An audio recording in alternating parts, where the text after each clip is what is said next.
सबसे प्यारी है, माँ तू जग में न्यारी है। माँ तू सबसे प्यारी है, माँ तू जग में न्यारी है। अपने आंचल में रखना, अपने आंचल में रखना, हमें वरदानों से भरना। माँ तू सबसे प्यारी है, माँ तू जग में न्यारी है। माँ तू सबसे प्यारी है, माँ तू जग में न्यारी है।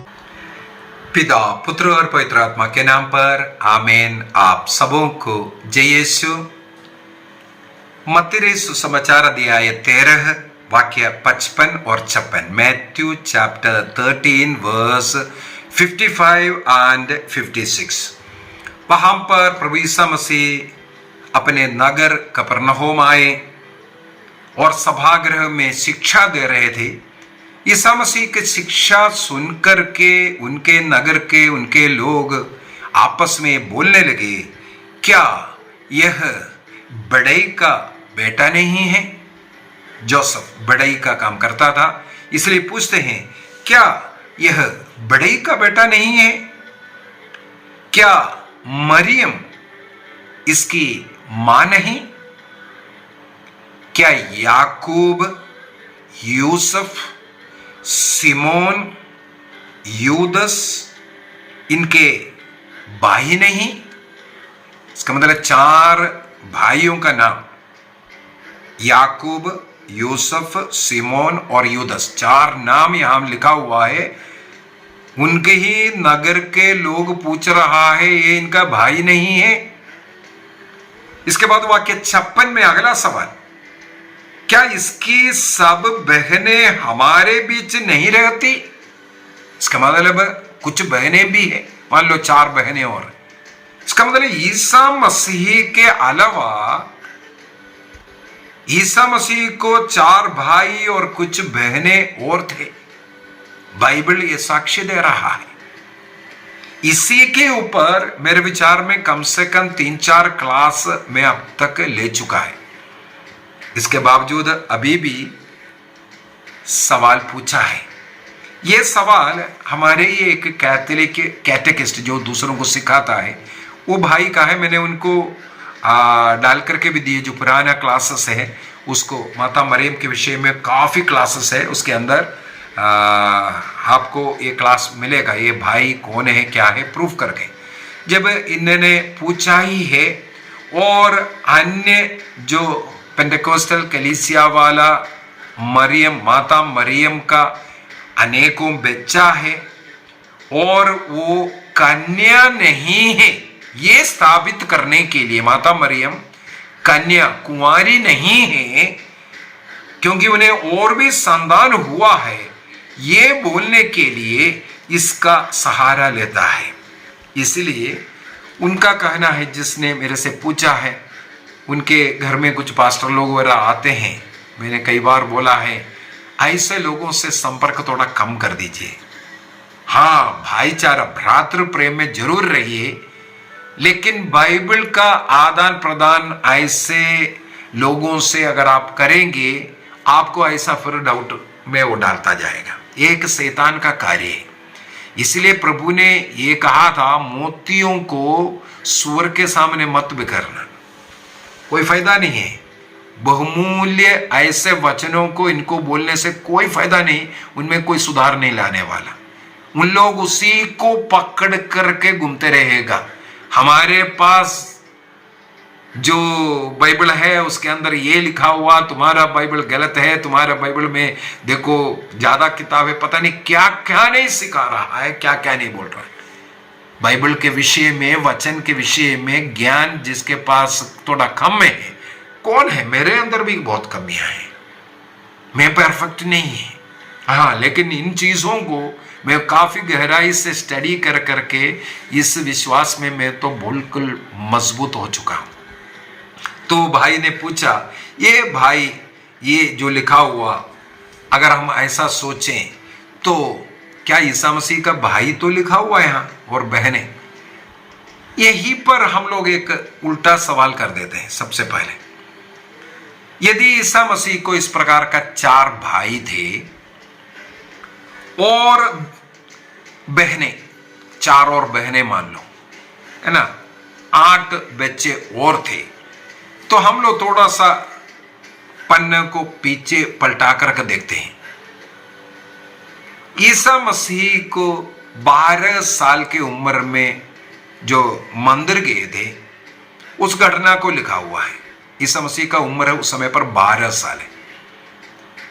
उस नरेशन के अंदर, उस घटना के अंदर कहीं भी अन्य बच्चे के विषय में नहीं लिखा हुआ है। सबसे पहला, उस समय पर 12 साल का उम्र था। बाकी रह गया ईसा मसीह का 30 साल का पब्लिक लाइफ, 30 साल और में शुरू हुआ 18 वर्ष। मान लो 12 साल के बाद फिर बच्चा होना शुरू किया।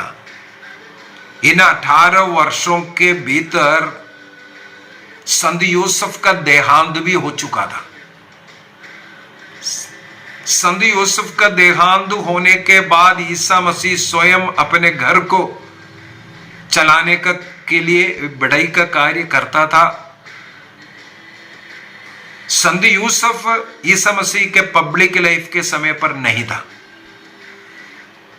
इसका मतलब ये जो 8 बच्चे उतने समय के अंदर हुआ है, चलो वो भी ले लेते हैं। ये संत यूसुफ मरने के पहले हर वर्ष एक बच्चा हो गया, मान लो 8 बच्चा और हो गया।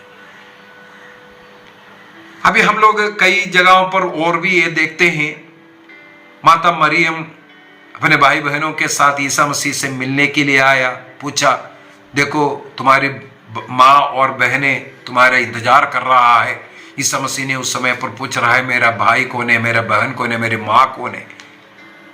शिष्य लोगों को दिखाकर बोला, तुम्हें, अर्थात जो ईश्वर का वचन सुनते हैं और उसका पालन करते हैं, वो मेरा माँ है, मेरा बहन है, ऐसा कर करके बोल रहा है। छोड़िए वो भी। ईसा मसीह का क्रूस मृत्यु के समय पर जाते हैं। योहन का सुसमाचार उसके अध्याय 19 वाक्य 25 से उस घटना को लिखा हुआ है। John chapter 19 verse 25। वहां से ईसा मसीह क्रूस पर से नीचे देखा तो मां को और उस शिष्य को, जिस शिष्य ने उसे बहुत ज्यादा प्यार करता, उस शिष्य को देखा करके लिखा। ईसा मसीह जिस शिष्य को सबसे ज्यादा प्यार करता था, वो शिष्य मां के साथ खड़ा है। उनको देख करके मां से कहते हैं, मां यह तुम्हारा पुत्र है। जब अन्य 4 पुत्र है, अन्य बहनें हैं, तो ईसा मसीह ने अपनी मां को ये योहन जो क्रूस के नीचे सबदी के पुत्र, किसी और के बेटे के हाथ में क्यों सौंपा? चलो 1 बच्चा 2 बच्चा बिगड़ गया था, और ये भी प्रूफ है। ईसा मसीह के 4 भाइयों का नाम दिया है, उनमें से 2 जन ईसा मसीह के 12 शिष्यों में शिष्य थे। कौन कौन है? याकूब का नाम यहां लिखा हुआ है। वो याकूब ईसा मसीह का एक प्रेरित था। कहां मिलेगा? लिखा हुआ है गलातियों का पत्र अध्याय 1 वाक्य 19। गलातियंस चैप्टर 1 वर्स 19। मैं उसको भी थोड़ा सा पढ़ करके सुना लेता हूं, क्योंकि संत पौलुस लिखते हैं, वो पेत्रुस से मिलने के लिए यरूशलेम आते हैं। गलातियों का पत्र दिया 1 वाक्य 19, 18 से पढ़ता हूं। मैं 3 वर्ष के बाद केफस से मिलने यरूशलेम गया और उनके साथ 15 दिन रहा। यरूशलेम में पीटर के साथ 15 दिन वहां रहा करके लिखा है। वाक्य 19 में अभी लिखा हुआ है, प्रभु के भाई याकूब को छोड़कर मेरी भेंट अन्य प्रेरितों में किसी से नहीं हुई। इसका मतलब प्रभु का भाई याकूब 12 प्रेरितों में एक था और उससे संत पौलुस यरूशलेम में मिला है करके संत पौलुस स्वयं लिखा है। अब ये कौन याकूब है? उस समय पर यरूशलेम का बिशप का स्थान याकूब को था और संत पापा का स्थान है पेतरुस। इसका मतलब यहां यरूशलेम 3 वर्ष के बाद आया तो पेतरुस को संत पापा और यरूशलेम का जो बिशप के रूप में याकूब से मुलाकात हुआ और वो 12 प्रेरितों में एक है, यीशु का भाई भी है। हम लोगों ने देखा है यहां यीशु के 4 भाइयों में एक याकूब का नाम भी लिखा हुआ है। अभी दूसरा व्यक्ति हमें मालूम है सिमोन का एक नाम है, सिमोन। वो सिमोन नाम भी यहां पर हम लोग पढ़ते हैं। तो प्रभु के 4 भाई का नाम लिखा हुआ, उनमें से 2 भाई याकूब और सिमोन जब प्रभु के प्रेरितों में एक था तो सबदी के पुत्र योहन के हाथ में ईसा मसीह को क्यों दे दिया, ईसा मसीह ने माता मरियम को क्यों सौंपा? यही प्रूफ करता है सबसे पहले ये जो 4 नाम लिखा हुआ है ईसा मसीह का सहा भाई नहीं है, सहा बहन नहीं है। तो कैथोलिक चर्च आदिम काल से इसका साक्ष्य देते सिखाते आए। 16वीं-17वीं सदी में आकर के पेंटेकोस्टल कलीसिया प्रारंभ होकर के इस कहानी को माता मरियम के ऊपर कीचड़ फेंकने के लिए ऐसा सिखाना शुरू किया। माता मरियम का अन्य संतान भी है। अभी वहां पर ग्रीक भाषा में लिखा हुआ है जो भाई जो लिखा हुआ है उस शब्द अदल्फोस शब्द को इस्तेमाल किया है। ग्रीक शब्द, ये ग्रीक भाषा में मत्ती का सुसमाचार लिखा है, वहां पर इस भाई हमारे हिंदी भाषा में क्या इनका भाई, इसके भाई नहीं है, ये भाई शब्द के लिए लिखा हुआ शब्द है अदल्फोस। इस शब्द का मीनिंग है, उस शब्द का मीनिंग है क्लोज रिलेशन में या किन्समैन जिसे कहते हैं परिवार का कोई, या जो कजिन ब्रदर्स, ऐसे लोगों के लिए ये इस्तेमाल होता है अदल्फोस। इसके लिए उदाहरण हमें मिलेगा यदि हम लोग उत्पत्ति ग्रंथ अध्याय 14 वाक्य 14 को पढ़ेंगे। वहां पर अब्राहम और लोत के विषय में लिखा हुआ है। ये अब्राहम और लोत का क्या रिलेशन है? ये अब्राहम का भाई का बेटा है, अर्थात नेफ्यू और जो अंकल, ये रिलेशन है। लेकिन वहां पर वाक्य 14 में लिखा है लोत को ये अब्राहम के भाई के रूप में लिखा हुआ है। वहां पर भी यही अदल्फोस शब्द इस्तेमाल कर रखा है जो ग्रीक ट्रांसलेशन के अंदर। अभी एक और उदाहरण मैं बोल करके देना चाहूंगा, वो है उत्पत्ति ग्रंथ अध्याय 29 वाक्य 15 में। उत्पत्ति ग्रंथ अध्याय 29 हमें मालूम है याकूब अपने भाई एसाव को डरने के बाद वो अपने मामा लाबान के घर में जाता हुआ। लाबान रेबेका का भाई है, अर्थात याकूब का मामा है। यहां पर उत्पत्ति ग्रंथ अध्याय 29 वाक्य 15 में इस लाबान मामा और भतीजा नेफ्यू याकूब का ये रिलेशन को दिखाने के लिए वहां पर भी इस्तेमाल किया हुआ शब्द है अदल्फोस। अदल्फोस शब्द, वही शब्द मत्ती के सुसमाचार उसके अध्याय 13 वाक्य 55 में इस्तेमाल किया है। इसका मतलब है 4 भाई और बहनें का विषय में लिखा हुआ है उनके कुटुंब का, उनके संबंध का, हो सकता है माता मरियम के कुटुंब का हो सकता है संत जोसेफ का कुटुंब का हो, ये रिलेटिव्स है, सहाबाई अर्थात माता मरियम का गर्भ में जन्म लेने वाला बच्चे नहीं है। एक और उदाहरण नए विधान का बोल करके देना चाहूंगा।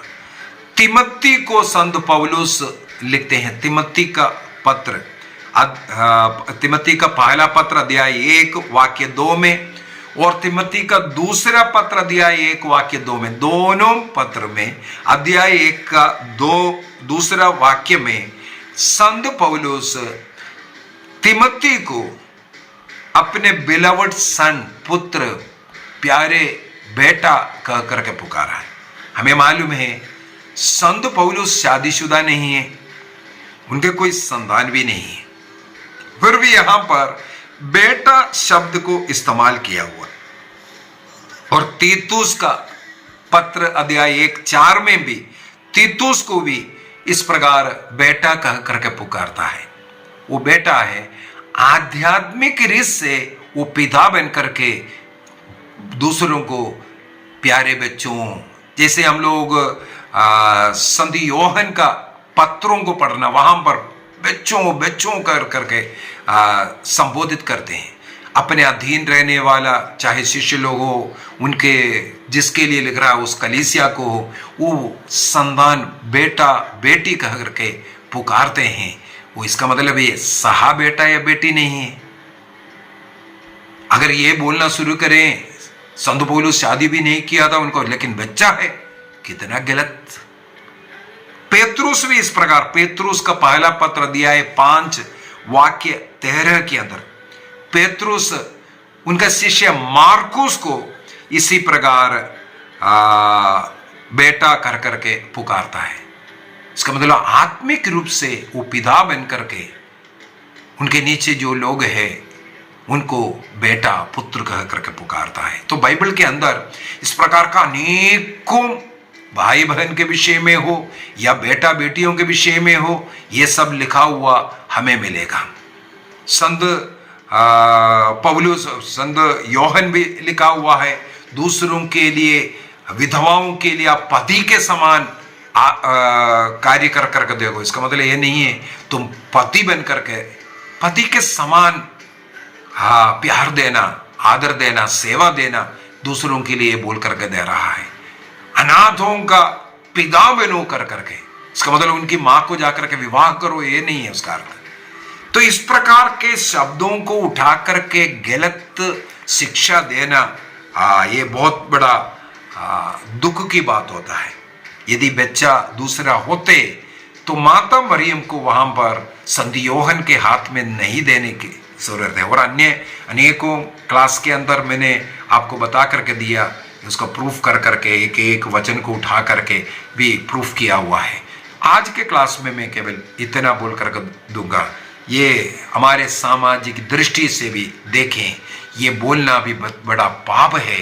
माता मरियम इतना पवित्र जीवन जी करके ईश्वर ने स्वयं साक्षी दिया, वो कन्या है, ईश्वर का साक्षी जिसको मिला।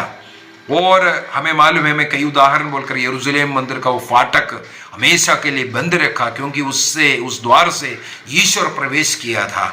जिस गर्भ में ईसा मसीह ईश्वर प्रवेश किया, उस गर्भ को इसके बाद अन्य बच्चों का जन्म के लिए देगा, ये बोलना भी पाप है, गलत है।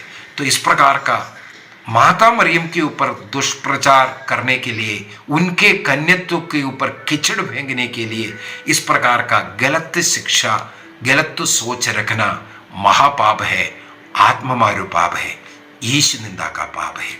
आइए हम अपनी आंखें बंद करें और स्वीकार करें, माता मरियम पवित्र कन्या है, जीवन के अंत तक वो पवित्र रही।